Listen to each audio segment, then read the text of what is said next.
आफताब और श्रद्धा को लेकर रोज नए खुलासे हो रहे हैं, लेकिन आज हम आपको श्रद्धा के कत्ल से जुड़ा सबसे बड़ा खुलासा बताने जा रहे हैं। ये वो खुलासा है जिससे आफताब फांसी के फंदे तक पहुंच सकता है। सबसे पहले बात करते हैं वो 5 बड़े खुलासे जो हम आगे आपको दिखाएंगे। पहला खुलासा, लंबी हड्डी। श्रद्धा मर्डर का क्या लंबी हड्डी से कनेक्शन है? शरीर में सबसे लंबी हड्डी फीमर बोन होती है और इस फीमर बोन के जरिए कत्ल का खुलासा हो सकता है। दूसरा खुलासा, नुकीला हथियार, यानी वो हथियार जिससे श्रद्धा का कत्ल हुआ। क्या पुलिस को वो हथियार मिल गया? इसका खुलासा आगे करेंगे। तीसरा खुलासा, कपड़े। श्रद्धा के कपड़े भी आफताब के गुनाहों की कुंडली बताएंगे। चौथा खुलासा, चैट।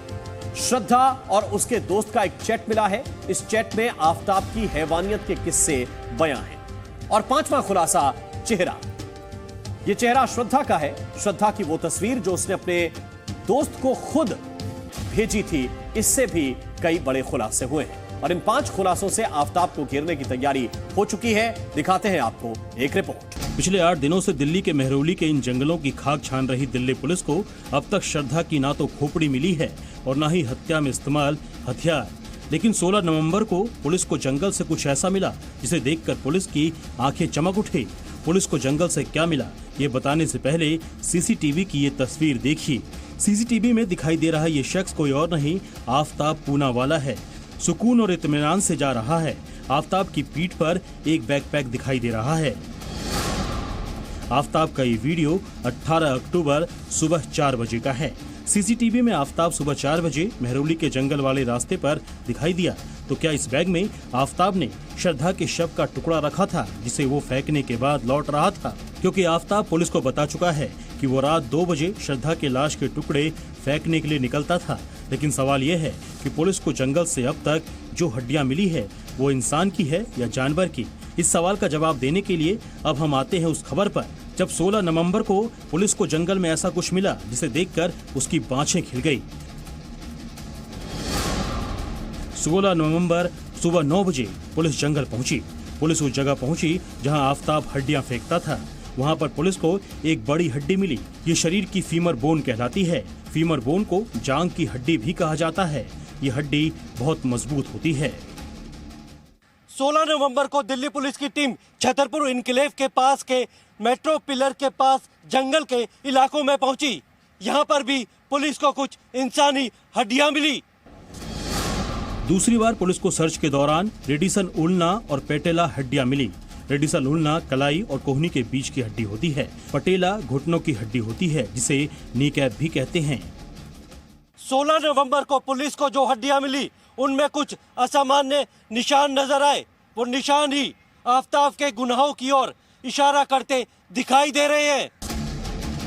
फीमर, रेडियस उल्ना और पटेला हड्डियां शरीर की बहुत मजबूत हड्डियां होती है। सबसे बड़ी बात यह है कि जंगल से मिली इन हड्डियों पर कट के निशान मिले हैं। कट के निशान तेज धारदार हथियार के हैं। ऐसा लगता है कि हड्डियों को काटने और तोड़ने की कोशिश की गई थी। तो क्या ये श्रद्धा की ही हड्डियां हैं जिन्हें आफताब ने काटने और तोड़ने की कोशिश की? ये फॉरेंसिक और डीएनए जांच के बाद ही पता लग पाएगा। लेकिन पुलिस के पास 2 और ऐसे सबूत हैं जो आफताब के गुनाहों को साबित करने में मदद कर सकते हैं। 16 नवंबर को हड्डियां मिली और 17 नवंबर को दिल्ली पुलिस की टीम आफताब को लेकर एक बार फिर उसके घर पहुंची। पूरी वारदात का रिक्रिएशन किया गया। यहाँ से पुलिस को 2 अहम चीजें मिली। पुलिस को घर से धारदार हथियार जैसी चीज मिली है। पुलिस को शक है कि कहीं उसी हथियार से शव को तो नहीं काटा गया। हथियार नुमा चीज के अलावा पुलिस को घर से बहुत से कपड़े भी मिले हैं। ज्यादातर कपड़े आफताब के हैं, लेकिन इन कपड़ों में श्रद्धा के कपड़े भी हैं। लेकिन पुलिस को हत्या वाले दिन पहने हुए कपड़े नहीं मिले हैं। लेकिन पुलिस को लगता है कि कपड़ों से कोई ना कोई सुराग जरूर मिलेगा। अब आपको वो सबूत दिखाते हैं जो आफताब के हिंसक और सनक की कहानी बयां करते हैं। इन तस्वीरों को देखिए। ये श्रद्धा की तस्वीर है। इस तस्वीर में श्रद्धा की दाहिनी आंख फूली हुई है। उस पर काला निशान पड़ा हुआ है। नाक पर भी चोट के निशान हैं। दाहिने गाल पर भी चोट के निशान हैं। इस तस्वीर को श्रद्धा ने अपने एक दोस्त के साथ व्हाट्सएप पर शेयर किया था। इस तस्वीर के साथ श्रद्धा और उसके दोस्त का चैट भी जी न्यूज के हाथ लगा है। श्रद्धा की तस्वीर देखकर उसका दोस्त उससे पूछता है कि उसकी नाक पर चोट कैसे आई। इस पर श्रद्धा जवाब देती है कि सीढ़ियों से गिरने की वजह से उसकी नाक की हड्डी टूट गई है। देखिए श्रद्धा और उसके दोस्त की चैट में और क्या क्या बातें हुई। जीसस, तुम्हारी नाक को क्या हुआ? गिर गई या कुछ और? फ्रैक्चर हो गया। ओह, हाँ, मैं सीढ़ियों पर चढ़ने के दौरान फिसल गई। अब ठीक हो? हाँ, काफी हद तक ठीक हो गया। शायद कुछ हफ्तों में ठीक हो जाए। श्रद्धा की ये तस्वीर साल 2020 की है, जब आफताब ने उसे जल्लादों की तरह पीटा था। इसी वजह से श्रद्धा को करीब 3 दिन तक अस्पताल में भी भर्ती रहना पड़ा था। मुंबई में श्रद्धा के ऑफिस में काम करने वाले और टीम लीडर करण बहरी ने जी न्यूज को पूरी कहानी बताई। ये तो सिर्फ सर नवंबर 2020 में जब ये बहुत ज्यादा हो गया था और बहुत बुरी तरह जब इसको मार पड़ी थी आफताब से, उस दिन ये घर अपना लॉक करके ये बाहर भागी थी। सर उसकी राइट आईज के नीचे एक पूरा ब्लैक मार्क हो गया था, जैसे बहुत बुरी तरह जैसे किसी ने पंच मारा होगा उसको। श्रद्धा के पुराने बॉस ने यह भी खुलासा किया है कि श्रद्धा मारपीट की घटना की शिकायत पुलिस में करना चाहती थी, लेकिन आफताब ने यह भरोसा दिलाया कि दोबारा ऐसी घटना कभी नहीं होगी और श्रद्धा आफताब की बातों में आ गई। यही नहीं, श्रद्धा ऑफिस को लोगों को बताया करती थी कि आफताब उसका पति है। श्रद्धा ने रिटर्न कंप्लेंट ऑलमोस्ट फाइल कर दी थी, लेकिन आफताब और उसके पेरेंट्स ने जब अश्योरेंस और गारंटी दी श्रद्धा को कि ये इंसिडेंट फिर से रिपीट नहीं होगा और आफताब तुरंत ही उस घर से निकल जाएगा और वो श्रद्धा से संपर्क में भी नहीं रहेगा, तब श्रद्धा ने डिसाइड किया कि इसको एक लड़के को एक दूसरा चांस देना चाहिए, सेकेंड चांस देना चाहिए। इस वजह से उसने एफआईआर फाइल नहीं की। श्रद्धा को इंसाफ दिलाने की मुहिम में जुटे श्रद्धा के पिता से भी जी न्यूज ने एक्सक्लूसिव बातचीत की है। श्रद्धा के पिता ने भी जी न्यूज को बताया किस तरह श्रद्धा ने अपनी मां को आफताब की जुल्मों की कहानी सुनाई थी। कि आफताब जो है वो आपकी डॉटर के साथ मारपीट करता है, यहाँ तक कि उसको जो है उसके साथ पैसे के लिए था। सर, आपकी डॉटर ने आपको कभी कुछ बताया था सर उसके बारे में? नहीं, मुझे कभी डॉक्टर ने बताया नहीं। ये मेरे वाइफ को एक बार मालूम पड़ा था कि ये माता है करके। अच्छा, और सर क्या बताया था आपकी वाइफ को श्रद्धा ने?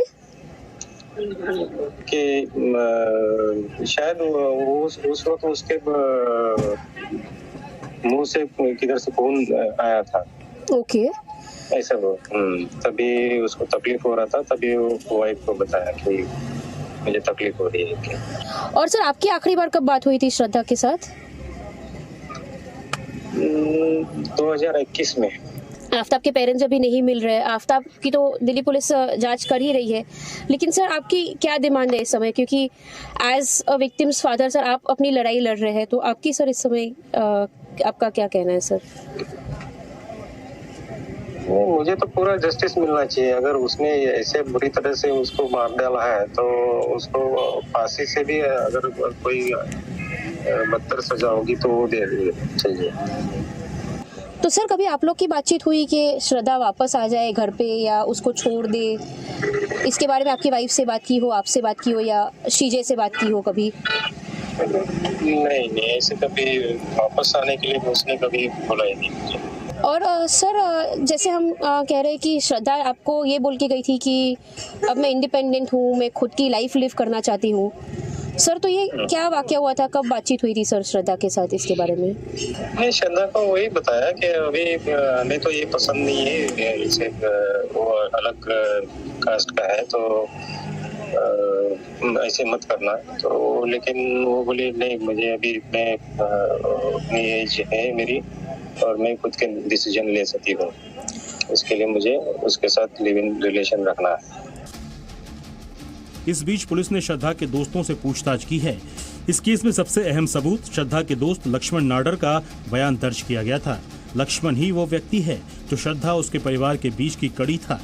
इसने ही सबसे पहले श्रद्धा के भाई को जानकारी दी थी कि उसका फोन कई महीनों से बंद है, जिसके बाद श्रद्धा के पिता ने पुलिस में शिकायत दर्ज करवाई। सबूतों की तलाश में पुलिस शनिवार को गुरुग्राम मेटल डिटेक्टर के साथ पहुंची। पुलिस को शक है कि वारदात में इस्तेमाल हथियार कहीं गुरुग्राम में तो नहीं फेंका गया। रजनीश शर्मा के साथ नीरज गौड़, जी मीडिया, दिल्ली।